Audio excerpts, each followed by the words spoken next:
苗栗县是客家大县，嫁来苗栗的外籍新娘，除了要学客家话，当然要学做客家菜。由于国情不同，因此学起来是状况百出。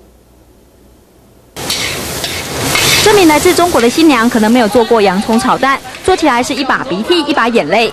刚开始，外籍新娘都不知道菜的特性，也不知道洋葱会刺鼻呛眼。不过状况还不止如此呢。油一摆，因为叫做看似唔是啦哈，拿个沙拉油啊，拿到沙拉拖炒饭。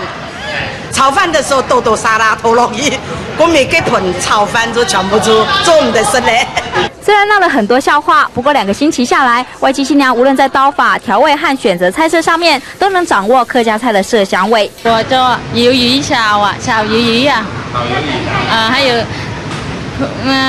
玉米灰蛋，以前还会切到手呢，现在不会了。像呀2礼拜哈是年日哈，其实搞起48道中国菜嘛哈，中国菜啊看见到哈，也48道菜，第一讲好的啲家庭方运用的法哈，我相信对佢哋有动态的帮助嘅。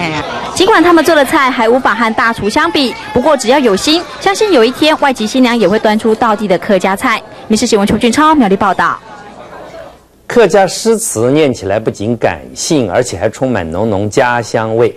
女诗人张芳慈用诗来表达她对客家文化的热爱。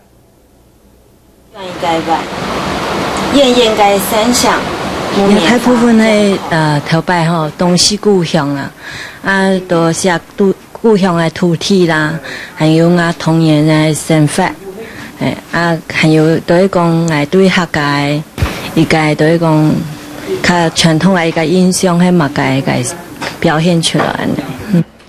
一首诗道出了张芳慈对家乡的怀念。出身台中东市客家庄的她，目前是新一代的客家女诗人。她说，写诗很容易，但是客家字却很难写。人也是，拍啥冇聽認同啊？拍啥冇人看得成，安尼寫有物嘅用吼？咁講係後來係咁我講，個冇寫吼，個都挺慢的。现在，张芳慈用诗代表她对家乡的热爱，同时她也将客家诗词传递给下一代，生生不息。民视新闻许新全、陈小青台北报道。绘画是一种艺术，画家谢孝德用绘画把客家人的生活真实的描绘下来。专注的表情，认真的眼神，画家谢孝德用画笔勾勒出他对艺术的执着。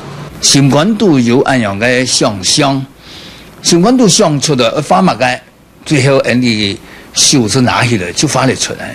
绘画对谢孝德来说是生命，也是最爱。身为新屋客家人的他，总爱用画笔画出他对客家人的热情。没有看到中原这慈太主公按闹热个场面就来画出来。现在，谢孝德用画记录客家文化的点点滴滴，就如同这幅名画一样，我要活下去，不管现实环境如何，客家艺术依然延续下去。